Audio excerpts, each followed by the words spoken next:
One of the questions that you encounter in Lesson 5 asks you to rewrite the equation of a circle that's in general form to standard form.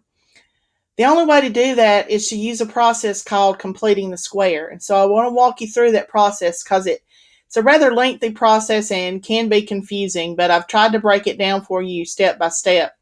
I want to walk through the steps and then we'll actually do a couple of examples together. So step 1, you have to rewrite the equation so that the variables are all on the left side and the constants are on the right side.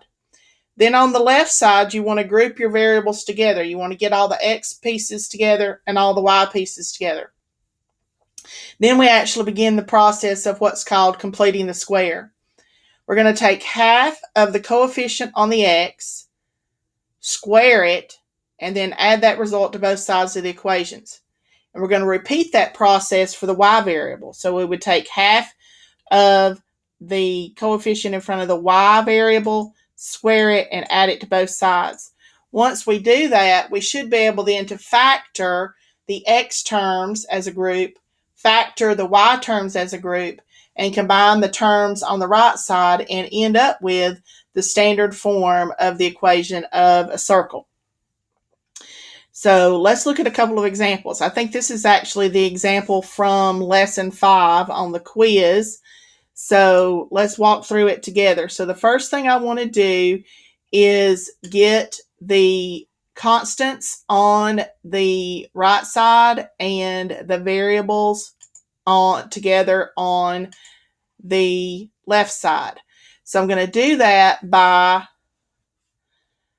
initially subtracting 21 from either side. And as I rewrite it, I'm also going to group my x's together. So I have x squared plus 4x, that's a group, plus y squared minus 10y, there's the second group, equals negative 21. Okay, so then I'm going to begin the process of completing the square. I need to take the coefficient in front of the x, which is 4. I'm going to take half of it, so half of 4 is 2. I take that result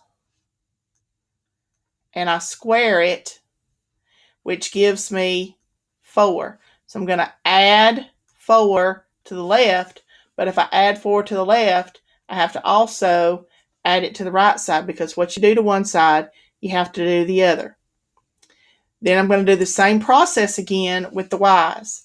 We take half of the number in front of the y. So half of 10 would be 5. We then square it. So 5 squared is 25. So I'm going to add 25 to the left and add 25 to the right. So now I'm ready to try to factor those things. And in factoring, what I have is when you factor, you get x plus 2 times x plus 2, which hopefully you recognize or realize will become x plus 2 quantity squared, which looks reminiscent of the circle. We still have the plus side in between. Then I want to come back and I want to factor the y part. So y would factor as y minus 5 times y minus 5. And again, hopefully that looks very reminiscent to you, and that gives you y minus 5 squared equals, and then finally at the last step, what I want to do is combine all these things here on the right side. So negative 21 plus 4 would be negative 17, plus 25 is going to give me 8. So this leads you to the standard form of the equation of the circle. The benefit of converting from general to the standard form is that once I'm in the standard form, I'm actually able to find the vertex or the center of my circle. I can tell you now that my center is -2, 5, and my radius is going to be the square root of 8. I couldn't tell you that before when it was in the general form. I can't tell you by looking at it. So that's one of the reasons why you want to be able to make that conversion. Now let's walk through another example. I pulled one from, made one up here for us to look at. So here again we have x squared plus y squared plus 8y minus 2y minus 8. The first thing that I'd like to do is get the variables together on the left side and the constants together on the right. So I'm going to initially add 8. So I have x squared plus 8x. I'm going to go ahead and group my x's together.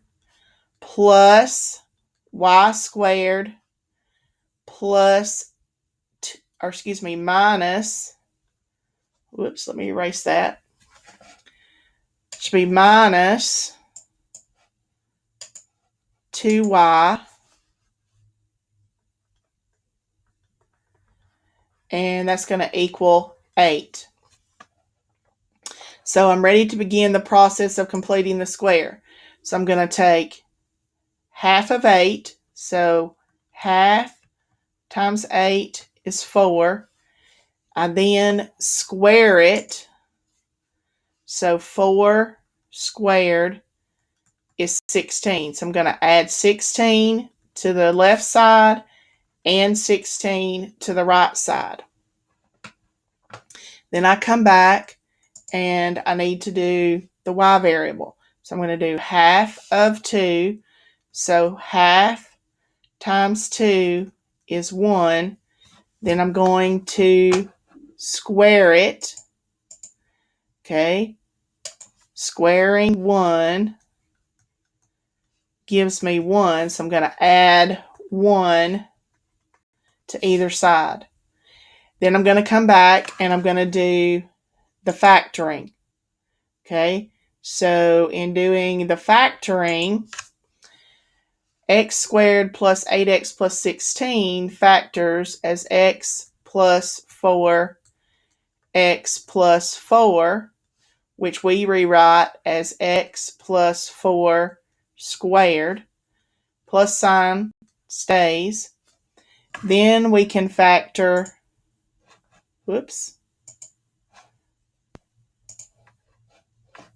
then we can factor our y's. They factor as y minus 1, y minus 1. So we have y minus 1 squared. And then finally, we combine the values on the right side. 8 plus 6 is 24, plus 1 is 25. So this would be the equation of the circle in standard form. Again, the benefit of doing that is I can now see that my center would be at -4, +1, and my radius would be the square root of 25, or 5. I hope you find this video helpful.